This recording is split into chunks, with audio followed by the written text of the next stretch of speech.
En la primera parte, el estudio crítico de la poesía de Rafael Ballesteros, realizado por Juan José Lanz, gran conocedor de Ballesteros, analiza en profundidad su obra poética y traslada al lector el resultado del rigor académico y de investigación seguido por el autor. La segunda parte del libro recoge una selección de poemas y de textos aforísticos de Rafael Ballesteros escritos en el periodo referido de 20 años que constituye el objeto de análisis por Juan José Sanz. Rafael Ballesteros, el protagonista del libro, que se presenta esta tarde, malagueño, es un escritor de alcance internacional cuya poesía ha sido traducida ya a 7 idiomas: inglés, francés, italiano, árabe, rumano y húngaro. Rafael Ballesteros, aunque destaca principalmente por su obra poética, ha desempeñado diversas funciones públicas a lo largo de su vida, las cuales han girado en torno a la formación de personas en el desempeño de su labor como profesor y catedrático de instituto, como licenciado en Filosofía y Letras, así como de transformación de la sociedad, en tanto que ha desempeñado cargos de responsabilidad política, destacando la presidencia de la Comisión de Educación y Cultura del Congreso de los Diputados desde 1982 hasta 1996, del que ha sido diputado durante ese largo periodo. Rafael Ballesteros nos revela en su bagaje artístico que es un indagador de las formas creativas, un creador total, capaz de dominar el lenguaje, no solo en su uso poético, sino también con éxito en el mundo de la novela, siendo Premio de Andalucía de la Crítica en 2009. Juan José Lanz es el autor tanto del análisis de la obra poética de Ballesteros como la selección de poemas que incluye el libro. Investigador y profesor titular de literatura española en la Universidad del País Vasco, es uno de los principales especialistas en el estudio de la poesía española de la segunda mitad del siglo XX y cuyas destacadas monografías, tanto de poetas como de grupos y movimientos significativos de esta época a los que se acerca con hondura y precisión, viene complementada por el cuidado de las ediciones de poetas tan significativos como Luis Alberto de Cuenca, Sabas Martín o Diego Jesús Jiménez. Ha recibido diversas becas y premios por su labor investigadora y ha sido conferenciante en diversas universidades y foros internacionales.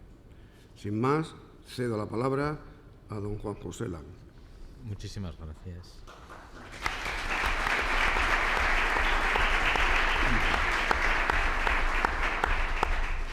Muchas gracias. Bueno, en primer lugar, quisiera expresar mi agradecimiento por la invitación para poder estar aquí en este acto de presentación de la poesía de Rafael Ballesteros, poesía 1990-2010. En primer lugar, al propio poeta y a Juan Ceiles Domínguez, directores del Toro Celeste, la editorial que ha publicado, todo hay que decirlo, con mucho cuidado y belleza esta obra, y a Unicaja y a su representante, don Manuel Azuaga, que nos acoge en esta sala tan preciosa, y a todos cuantos han colaborado en que este libro y esta presentación hayan llegado a buen puerto. Y también quisiera saludar y agradecer la presencia de algunos amigos y demás público. La historiografía literaria española contemporánea está llena de enfrentamientos y oposiciones dicotómicas que sin duda han contribuido al falseamiento de la comprensión del discurrir histórico de nuestra literatura. Quizás haya de percibirse este falseamiento incluso en la comprensión contemporánea de periodos históricos anteriores, con un enfrentamiento entre conceptismo y culteranismo, barroquismo y neoclasicismo, ilustración y romanticismo, etc. Un enfrentamiento que llegaría hasta nuestra contemporaneidad en las formas de oposición entre modernismo y noventaochismo, o en el espacio poético ya más próximo nuestro, de la posguerra española, entre poesía arraigada y poesía desarraigada, que no sería sino la constatación histórica de que ese enfrentamiento entre las dos Españas hunde sus raíces en la esencia última de lo que con retórica antigua podríamos denominar nuestro ser nacional. Yo no creo en el determinismo histórico ni en las identidades, ni nacionales ni de cualquier otro tipo, como categorías formales, sino a lo sumo en aquellas directas intuiciones del ser que deviene, de las que habló el maestro sevillano. No creo que ese enfrentamiento sea una determinante histórica, sino una construcción naturalizada en el discurso sobre nuestra historia y proyectada para lograr una perspectiva interesada que sustenta un claro discurso de poder y que naturaliza esas instancias temporales de poder, proyectándolas en el tiempo para dotarlas de una categoría eterna de la que carecen. En el ámbito muchas veces anodino, aparentemente desinteresado y desideologizado, digo aparentemente, de nuestra historia poética reciente, acudimos a ese enfrentamiento bipolar bien como manifestaciones simultáneas de un espíritu en conflicto, poesía social, poesía descomprometida, novísimos, antinovísimos, etc., bien como sucesiones generacionales que apostaban por perspectivas opuestas, poesía del 50 frente a poesía novísima, etc. Evidentemente, ese carácter reductivo conlleva un elemento falseador y una vertiente discriminatoria que acaba propugnando unos modelos discursivos y, por lo tanto, de poder sobre otros que quedan eclipsados, cuando no anulados. No toda la poesía de los primeros años de posguerra podía encasillarse en una vertiente arraigada y otra desarraigada. No todos los poetas de lo que por pereza conceptual seguimos llamando generación del 50 participaron del realismo social. No todos los autores que se dieron a conocer en la segunda mitad de los años 60 del siglo pasado estuvieron signados por el rasgo de un culturalismo descomprometido. Ese carácter reductivo de nuestra historiografía poética contemporánea ha hecho que dejáramos al margen del relato estético y, por lo tanto, que quedaran oscurecidos o eclipsados sus modelos discursivos y sus consecuentes propuestas de poder, numerosas voces poéticas. No es quizá el momento de establecer un elenco de los poetas más o menos desplazados, de los discursos que constituyen el modelo historiográfico duro, pero a nadie se nos escapa que nombres como los de Joaquín Marco, Enrique Badosa, María Victoria Atencia, Ángel Crespo, Miguel Fernández, Rafael Guillén, Carlos Sagún, Eladio Cabañero, Félix Grande o incluso Antonio Gamoneda no han constituido hitos del discurso crítico sobre esa supuesta generación del 50 hasta hace poco tiempo, cuando así ha sido. ¿Y qué decir de las voces de Ángel García López, Jesús Hilario Tundidor o Rafael Soto Vergés? Tampoco todos dentro de la llamada generación del 68 fueron novísimos. Difícil encajar dentro de ese culturalismo aparentemente acrítico y frío la poética crónica sentimental de Manuel Vázquez Montalbán o ese surrealismo de raigambre vallejiano postista del primer Antonio Martínez Sarrión, cuyos nombres se incluyeron, en cambio, en la nómina castelletiana. De mucho más difícil encaje con ese modelo poético serían propuestas como las del realismo dialéctico avanzado por los poetas de la revista leonesa Claraboya, o como las de José Miguel Ullán, entre otros, aunque coincidieran en su momento, a mediados de los años 60, en una voluntad renovadora radical.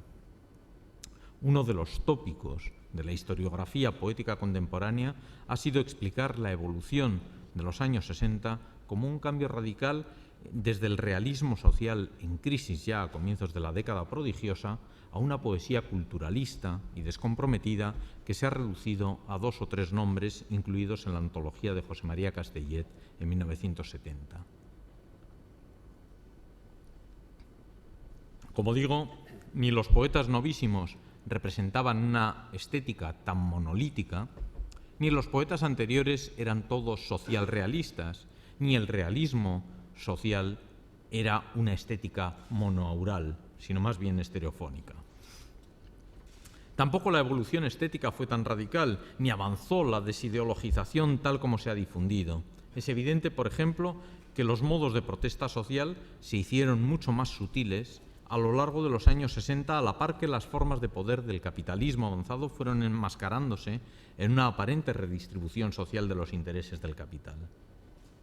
La complejidad del desarrollo histórico nos obliga a modular ese relato radical si no queremos prescindir de voces tan significativas para nuestra literatura contemporánea como las de algunos de los citados anteriormente, o las de poetas tan significativos para mí como Diego Jesús Jiménez, Antonio Hernández, Juan Luis Panero, Antonio Carvajal, Genaro Talens, José Infante, Agustín Delgado, Francisco Ferrer Lerín y muchos otros, pero también nombres como el de Rafael Ballesteros, cuyo libro presentamos hoy. Todos ellos trazan con distinto grado, desde la mitad de los años 60, un proyecto poético junto con otros autores que marca una transformación progresiva del panorama poético, en el que las formas de expresión se complejizan, la narratividad del poema se fragmenta, la perspectiva y las voces textuales se multiplican en una progresiva barroquización de los textos. No solo eso, sino atienden también a formas más sutiles de enfrentarse a los engranajes del poder. Muchas de estas poéticas, como bastantes de las anteriormente citadas, no apuntaban a un distanciamiento antisentimental, a una nueva sensibilidad que, recreando el modelo orteguiano propugnado 40 años atrás, subrayaba una poética irónica, burguesa, elitista y elitizante, si se me permite el palabra que decía aquel, sino apuntaban a la reconstrucción de una nueva cordialidad, que no excluía la sentimentalidad compartida del modelo machadiano, ni los logros expresivos y las fórmulas rotas del Vallejo de Trilce, la narratividad de la poesía cernudiana del exilio, la impronta surreal de Sobre los Ángeles o Poeta en Nueva York, la suma de compromiso estético y político en los mejores libros de Rafael Alberti, Pablo Neruda o Blas de Otero, o el arrebato simbólico-telúrico de la poesía de Claudio Rodríguez, o la indagación cognoscitiva de la poesía de José Ángel Valente. Es evidente que en esa mezcolanza de ingredientes, en unos discursos poéticos pesaron más algunos elementos que otros, dando lugar a modelos bien diferentes entre sí, pero también distintos de los estereotipados para el social realismo medio secular o para el incipiente culturalismo frío novísimo. Es de ese momento, y no de la polémica antología castelletiana de 1970, mucho menos de la no menos polémica de 1960, ampliada en el 64 y vigente al menos hasta 1966, es de ese momento de donde ha de partir todo estudio que pretenda atender a la renovación estética que acontece en los años 60 y que lleva en cierto modo del compromiso al pop, sin que ambos términos resulten excluyentes. Es ahí donde ha de situarse el eje para la comprensión del desarrollo de la trayectoria poética de Rafael Ballesteros, que no rechaza entonces ni ahora las enseñanzas de la poesía de Antonio Machado, de César Vallejo, de Rafael Alberti o Blas de Otero, entre otros nombres capitales del discurrir lírico de nuestro siglo XX, o la de Gabino Alejandro Carriedo y los poetas postistas de primera y segunda hora. Es en ese espacio donde debe situarse el arranque de esa cordialidad lingüística que, desde la perspectiva que he definido, caracteriza su evolución en las 2 décadas que discurren entre 1990 y 2010. El origen de esa cordialidad lingüística que aúna la conciencia de una sentimentalidad compartida que se materializa en un discurso y en los estratos poéticos que éste conforma, ha de buscarse en aquellos poemas que el poeta reúne en la segunda mitad de los años 60 y que le hacen avanzar hacia una indagación que se manifiesta en un discurso cada vez más hermético, pero cada vez más transparente en su cerrazón, a partir de Turpa, y que llega al menos, de 1972, y que llega al menos hasta Numeraria en 1986. En este sentido, los poemas ahora reunidos, pertenecientes a Testamenta, de los Poderosos, Fernando de Rojas acostado sobre su propia mano, Los dominios de la emoción y el inédito Nadando por el fuego, suponen una vuelta más acá del hermetismo en esa vertiente de autoconocimiento, a la búsqueda de una expresión introspectiva que linda muchas veces con el aforismo, pero suponen, por otro lado, un ahondamiento en esa cordialidad lingüística que no excluye la pasión sentimental ni la conciencia moderna de ser en el lenguaje. No hay contradicción entre los llamamientos a una poética cordial, a un discurso de la pasión. Solo la pasión nos hace más juiciosos, dice en uno de los versos de Nadando por el fuego, de la vida, en la poesía ballesteriana, y una concepción eminentemente lingüística de esta. Es en y por el lenguaje poético donde acontece la cordialidad y la pasión que reivindican sus versos. Es en el poema donde la experiencia común se hace personal y viceversa, deviniendo discurso. Es en el lenguaje donde podemos ser yo o nosotros como figuras lingüísticas que enuncian un relato que otorgan sentido o se lo arrebatan.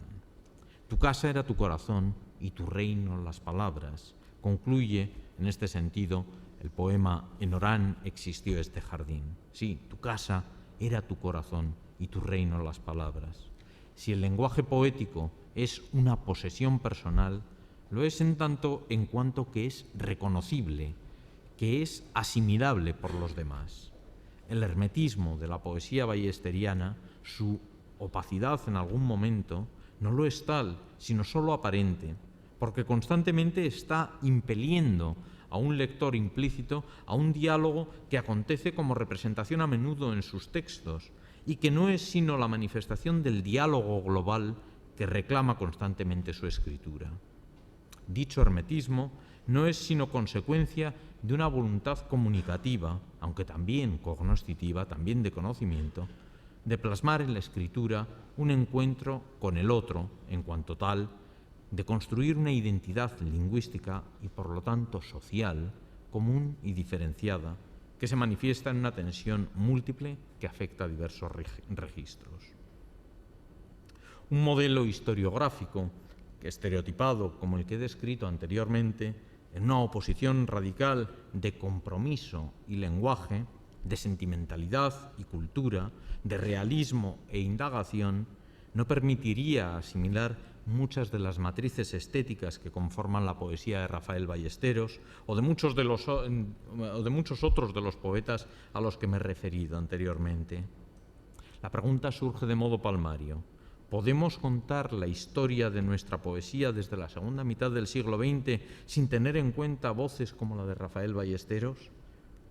Es evidente, como la de Rafael Ballesteros y como la de muchos de los poetas que he citado, es evidente que muchas veces se ha hecho así.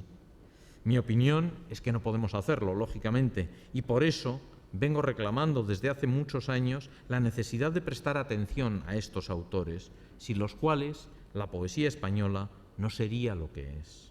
Rafael Ballesteros merece tener un puesto de honor entre los mejores poetas españoles surgidos en la segunda mitad de los años 60.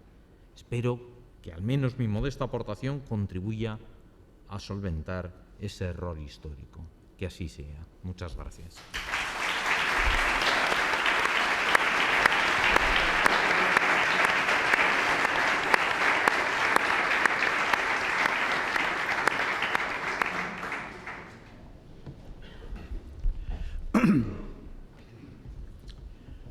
Buenas tardes, noches a todos. Primero mi agradecimiento a los que estáis aquí, a los que habéis venido. Sé que en Málaga en estos momentos hay muchas actividades culturales interesantes, a la misma hora, en sitios diferentes, y por tanto vuestra presencia aquí es doblemente estimada por mí. Tengo que agradecer naturalmente el acogimiento que nos hace la Unicaja, las palabras de Arzuaga, tan amables, tan acertadas en su cordialidad, y también naturalmente las de Lanz. Cuando leí el prólogo de mis poemas que escribió Juan José Lanz, un prólogo no solo lúcido, sino especialmente atento a aquello que significaba para mí la clave de lo que intentaba hacer. Cuando uno escribe poesía y lo hace con la máxima entrega, con la máxima pasión, intentando hacerlo con el máximo rigor, cuando una persona de su sabiduría, de su detenimiento brillante sobre la poesía contemporánea, se detiene en mi poesía tan generosamente, no le tengo que agradecer eso solo. Le tengo que agradecer, y lo digo sinceramente, que a mí mismo me haya descubierto secretos de mi propia poesía. Parece que eso es imposible, ¿verdad? Que uno está siempre consciente de lo que está haciendo, ¿verdad? De que el último significado de cada palabra que uno usa en un poema es una vertiente de tu corazón o de tu reflexión. Y no es verdad. No es verdad. La poesía de uno tiene misterio para uno. Y que una persona te descubra mecanismos que marcan imperiosamente tu manera de escribir, pero que tú no puedes verbalizar, porque lo verbalizas únicamente con palabra poética, es un descubrimiento, es una luz, y por tanto un agradecimiento, ¿no? Yo he aprendido que mi lenguaje puede ser cordial. Yo he aprendido que la lucha de mi lenguaje es la asimilación de un mundo antiguo que quiere ser moderno. Yo he aprendido con su estudio muchas cosas de mi poesía. Y por tanto, desde el momento en que leí su prólogo, sinceramente creo que no solo comprendo mejor mi poesía, sino que soy capaz quizá de hacerlo mejor. No hay mayor agradecimiento para un poeta que alguien pueda facilitar que uno pueda escribir mejor. Lo saben algunos escritores que están aquí, ¿verdad? No hay nada mejor que sentirse que es posible hacerlo mejor, que el esfuerzo puede ser en otro sentido, con otro matiz, y que el rigor que pones lo puedes poner en otra planta, en otro sitio, con otra luz, y que tu poesía pueda ampliarse, dignificarse, mejorarse. Eso, cuando lo hace un crítico, es cuando el crítico verdaderamente ha comprendido tu poesía y dignifica su trabajo como crítico. Yo quiero, por tanto, manifestar mi agradecimiento a su lucidez, a su esfuerzo, y inmediatamente, si me permitís, quiero también hacer mención de una persona sin la cual no sería posible hacer estos libros, esta revista, este proyecto que es El Toro Celeste, etc., este ámbito de cultura, que es Juan Ceyles Domínguez. Es una persona entrañable, magnífica, rigurosa, callada, prudente y leal. Sin él no sería posible este trabajo. Hemos hecho ya más de 1000 páginas de una revista que nos parece digna, rigurosa, más de 1000 páginas. Hemos publicado 9 libros y están por venir otros tantos. Sería imposible hacerlo sin Juan Ceyles Domínguez. Y ahora quiero contarles a ustedes un pequeño descubrimiento que hice al leer un libro reciente de crítica literaria. son unos autores norteamericanos que, estudiando el proceso de la lírica, la actitud que tiene que tener el oyente, el que recibe el poema respecto al poema, que me parece muy brillante y muy significativa. Por un lado dice, María y Juan se encuentran en una casa y María hace este gesto de oler y él dice, hace exactamente el mismo esfuerzo por oler, y los dos llegan a una conclusión, a un enunciado: huele a gas. El mensaje es simple, directo, y de inmediato es entendido y comunicado.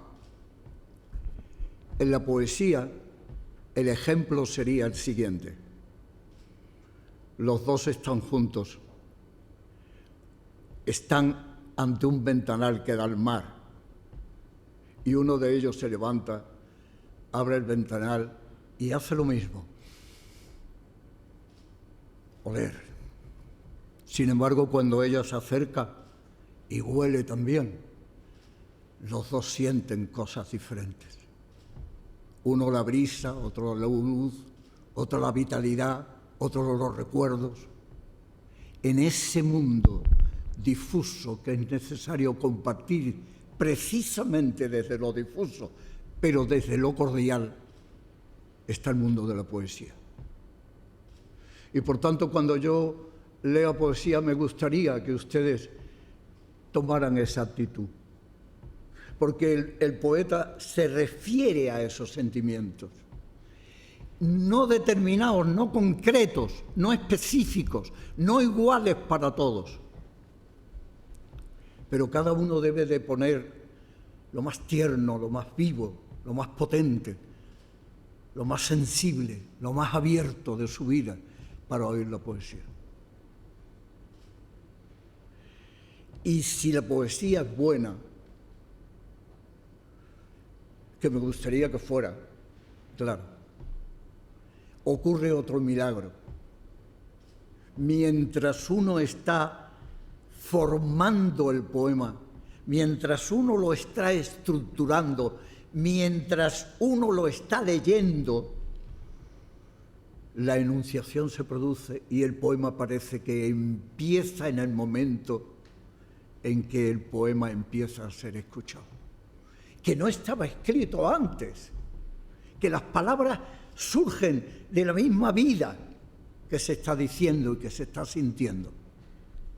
De manera que les pido a ustedes, estoy seguro que son capaces de hacerlo. Yo intento explicar esto con la máxima sencillez. He intentado poner en la poesía lo mejor de mí,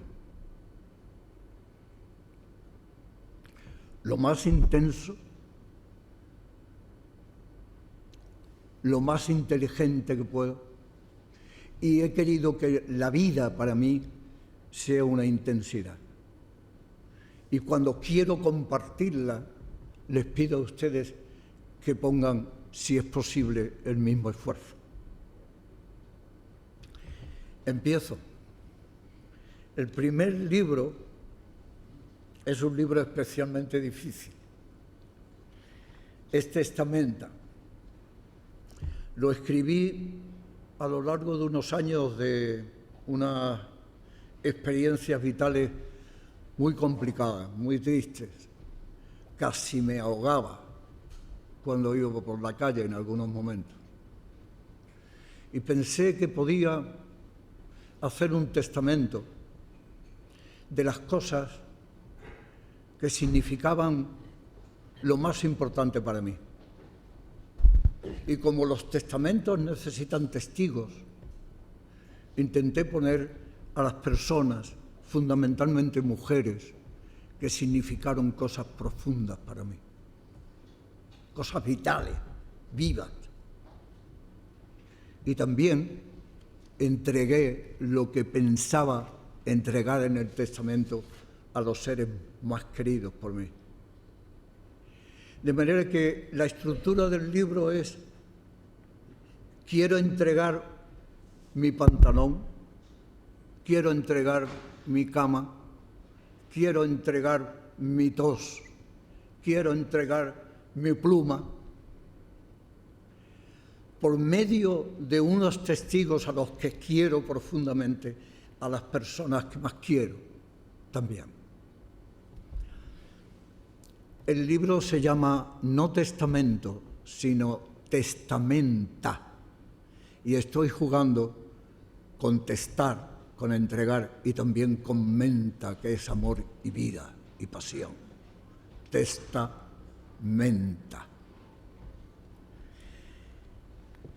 De manera que, para empezar, les voy a leer a ustedes un poema de presentación de uno de los objetos que quiero entregar, que quiero testar, que es precisamente mi pluma.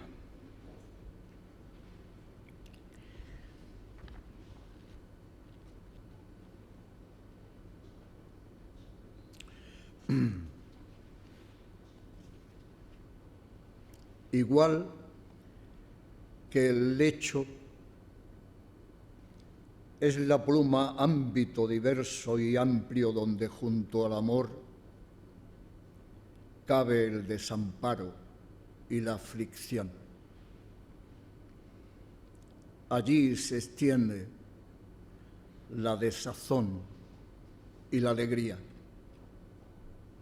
Igual al romo que llora la gacela, que al tembloroso y solo que gime empezonado, que lo mismo al galán que al viejo desprovisto, pluma diversa, siempre la misma, continua en sí, punta y cabida. Ella da pan o láudano para las heridas, o sal para la sed, y vinagre al que agua quiere. Ven a salvarnos, dice el mancievillo, y en el espanto tiene su tinta. Ven, dice la tríntina, por la gloria en mis manos, en la íntima nube tiré pan y manteca, el alimento inicuo. Dame la plenitud, dice el lánguido mundo, de Aladino la luz, y recibe la parca materia de acarreo. Ay de aquel que ruega y llora, reciba el todo, ya recibe la parte. Aquel que gime, ¿qué le pide al mundo? A la sonanta, sino el residuo, la granza, la solfa, el desafino. Aunque recta e inmutable, solícita al servicio y prístina al mandato, qué indócil, qué casquimanta, qué madre de sí, qué adusta, cuánto no donante, qué perpleja en su frío. Te poseo de toda guisa, morada como la chinche sangrosa, verde como el retamar, negra como el corazón de los centollos, dorada del salto de gacela, plata argenta como el Cuzco y las andinas nieves, marrón viejo que es color de muerte. Igual siempre, iguala siempre, dando la misma calofrío, idéntica y temporal, la pluma. Todas de madre y padre, amante, esposa, prima, circuncisa, napolitana alba, todas la misma, ciega de mi corazón, impalpable amor, mármol de mi vida, amante, no divisa, fría, desposeída, alcuza y branquia. Así la amo, material y diversa, introversa y secreta, enteca y rutilante, mísera y magnífica. Como nuestro más profundo amor, el pensamiento que fluye, como una garza entre las aguas, la golondrina por entre las ciénagas. Ay, la sorda, reclámale a la muda. No hables, corazón, cualquier muro es un oído.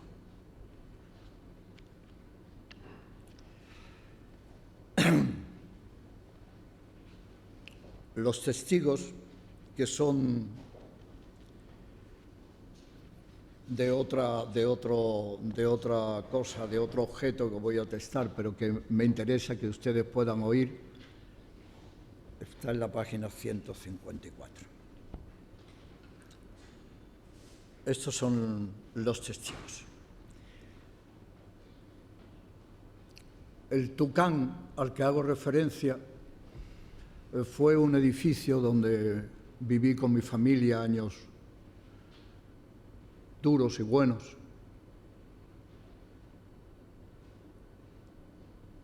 Dolorosos y gozosos, que se llamaba el Tucán. Era un edificio, una vivienda, y por eso hablo del Tucán en un momento determinado. Testigos, finta de mi corazón, la mancha de mi desasosiego y el Tucán. Tú eres la evidencia inaugural de mis años evidentes, el batisterio de mi introducción, la chapitel del desmoronamiento, amura de mis 4 fortunas, zona siempre constante de mis desplazamientos, traje grana y amarillo de mi juventud. Y tú, la máncula evidente de mi impaciencia y de mi desazón, asombro de mi primer estrago entre las sombras vanas. Tú, la mujer compacta de mi incertidumbre, hermosa mujer llena de ti, voz que trina, materia alta y aérea, seda blanca y organdín mancebo de mis decadencias. Quiero traeros al Tucán, tercer testigo que trepa en la enramada de la selva su hermosura, también su soledad. De sutileza nada sabe, de su destierro sí, por ello canta. Traeros al Tucán. En los atardeceres guaraníes vi su apostura y entre los damascados de su pluma puse casa, imborrable amarillo en mi memoria. Traeros al Tucán, tercer testigo. Esta, la donación, tiene el encaje del amor, blanco y granate. Y ahora, uno de los seres queridos a los que le hago entrega, le hago testamento. Esta es la página 128.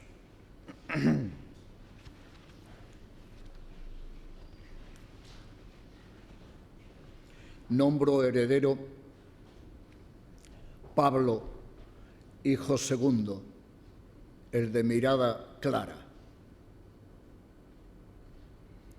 Y a ti, arrendatario furtivo de lo último de mi corazón, de vida liviana y álgida, durmiente como un niño y con la aspereza del mancebo, la cama indivisa el lobario, heredarás como hereda la avispa al cielo. Porque ¿dónde tocar el centro de lo todo, sino en los lechos donde el silencio, el sueño y el amor de lo difuso y único? Ay, ya sé que el que solo toca no aprende, pero otra forma de aprender existe. ¿Y qué importa el aprender? Porque ¿y qué aprendemos? ¿Y de qué nos sirve? Ay, si el que aprende termina por ser mudo. Como la avispa tiene el aire y no conoce otra dimensión, tú, Pablo, mi cama tienes. Haz de ella un vacío que nada signifique, pero toca, palpa, husmea, haz recóndito el hueco, orea las sabanillas que taparon los cuerpos, ve lo que ocultamos, reanima aquel espanto, indaga entre las pesadillas de las bocas, ausculta el fuego ya último, pon oído al susurro, mas olvida, busca tu paso entre las llamas frías.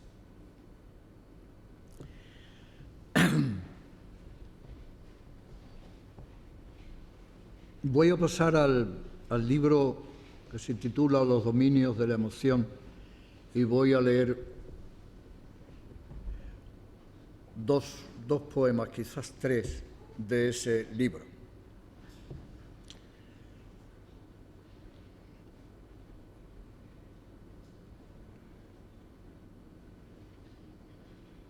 El otro día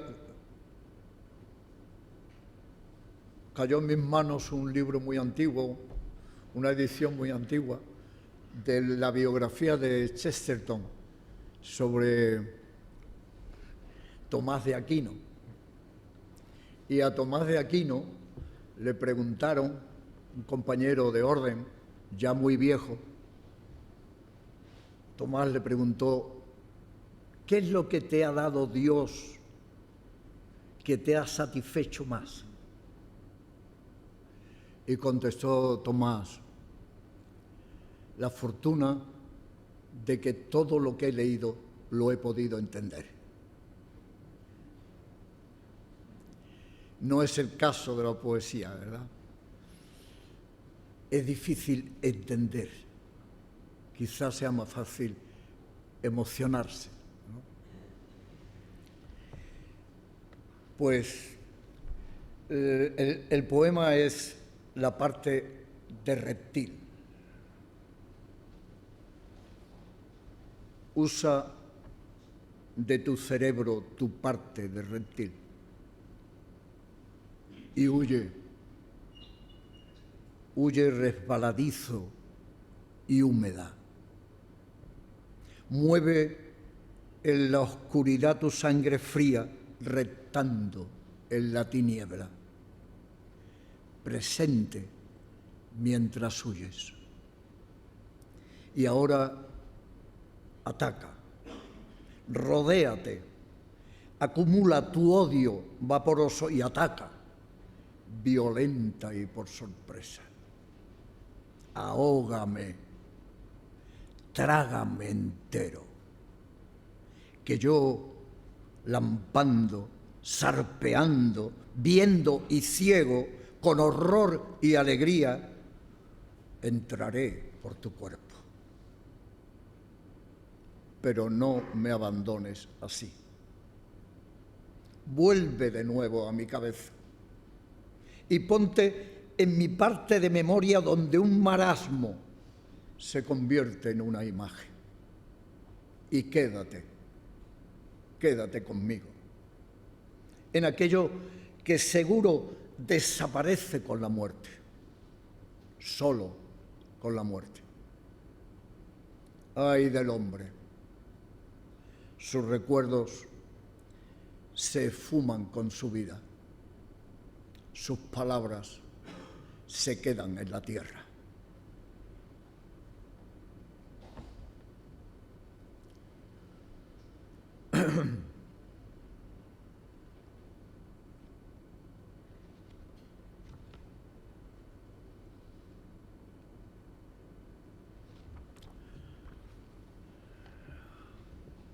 Perdón.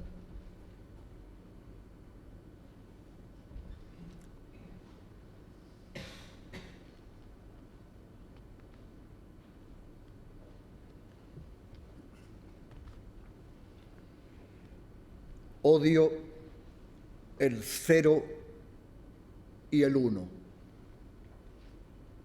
El primero es muerte, que ni perdona ni cede, y el otro, Dios, que guarda dentro de sí su trono para los sordos y los mudos. Ambos, que son en realidad hijos indivisos del mismo vacío. Los números restantes, que se afligen y mueven, que aspiran, que se buscan y cambian humanamente, no los amo, porque en verdad, ¿quién ama el tránsito? Pero sí los envidio por semejar la juventud, ese aspecto infinito y donante del hombre, como todo infinito pasajero, como todo donante muy mezquino. Por ser amor de Dios, me repugna lo oculto, y por ser concesión de la muerte, toda la evidencia me importuna.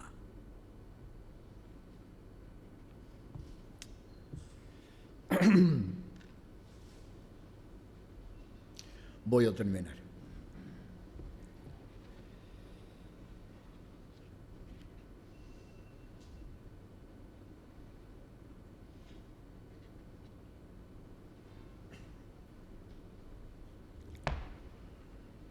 Voy a leer un poema que está en relación con un cuadro. El cuadro es de Leonardo, es una hermosura, parece que era una sobrina suya que se llamaba Ginebra de Benci. Era una chica joven, hermosísima, que Leonardo pintó de perfil en un cuadro muy pequeño que está en Washington. Es un cuadro precioso y es una imagen maravillosa. Y por primera vez, casi en el Renacimiento, ¿no?, como descubrimiento pictórico, como saben ustedes, el fondo y la mirada, lo que la imagen dice y el fondo no es una zona muerta, unos colores planos, es algo que está en relación con los sentimientos que la propia imagen muestra, ¿verdad? Y entonces todo tiene una hermosura sentimental, lo que se ponía detrás del cuadro y el propio personaje que se retrata. Yo le hice un poema a esa imagen ante el retrato de Ginebra de Benci de Leonardo. Todo quedó intacto. El reflejo suave del enebro otoñal, la umbría del ramaje, los arcos difusos del azul del cielo, la neblina que invita al sueño y la desdicha, el cordaje que que aúna los dos pechos, el sedoso descenso de la fina camisa anudada por un punto de oro, los primorosos rizos que te orlan, el trazo negro que emerge de tu cuello. Enhiesto, todo vive hoy todavía. Toda tú, incesante y ofrecida.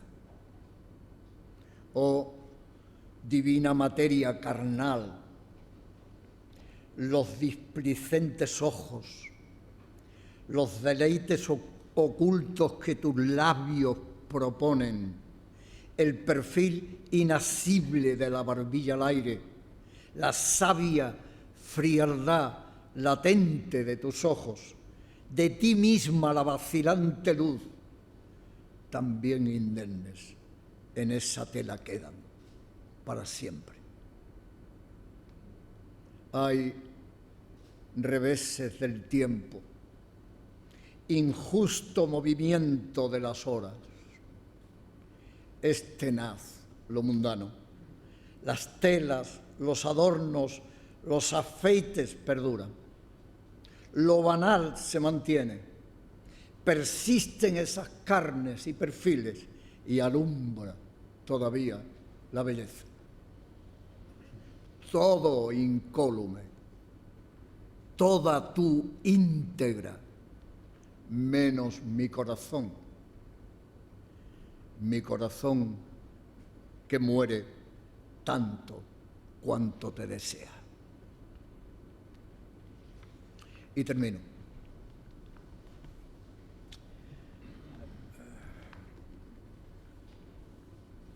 Catedral de León.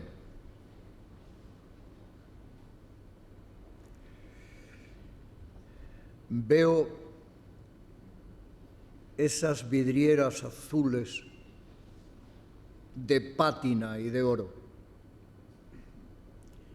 ese silencio menesteroso y turbio y esos espacios amplios de neblina y asombros, allí donde estuvieron y todavía en el aire furtivo se sostienen plegarias del contrito y arpegios musicales de vihuelas y cítaras. Paso por estas losas gélidas y espectrales que jubones y capas rozaron afanosas en los siglos remotos y que aún todavía despiden los rumores y vaos que en el mismo vacío mantienen temerosos sus pliegues y celajes. Busco la paz y la luz, la miel de aquellos mundos ya idos. Reposo en las maderas 1000 veces genuflexas por orantes devotos y tímidos convictos, y desciendo a las profundas oquedades, cavidades del muerto y del perdido, allí donde los hombres, echados en la piedra, evaporan sus carnes y miran nervaduras que nunca el cielo tocan. Y en su trono de ónice, de púa y opio negro y confusos vaídos, Satanás se sostiene en una luz radiante, en el último trazo en que el final termina de aquellos laberintos de humedad y abandono. Un violín de fuego le cruza sus dos ojos. A ti demando, Dios de la sombra, alas de la tiniebla, tú, saliva de boca insana, pomada del ulceroso, de la púber impía ajustador de seda, de los nefandos y llagados cuencos de almíbar y para los licenciosos, cinta de Corbolán y oí su voz. Aquello que tú indagas está más hondo, más allá de esta corteza vana, de este juego de infantes, allá donde si llegas encontrarás la dicha. Muchas gracias.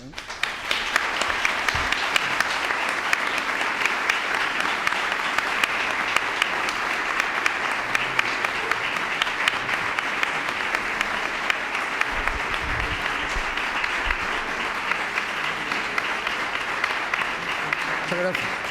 Gracias.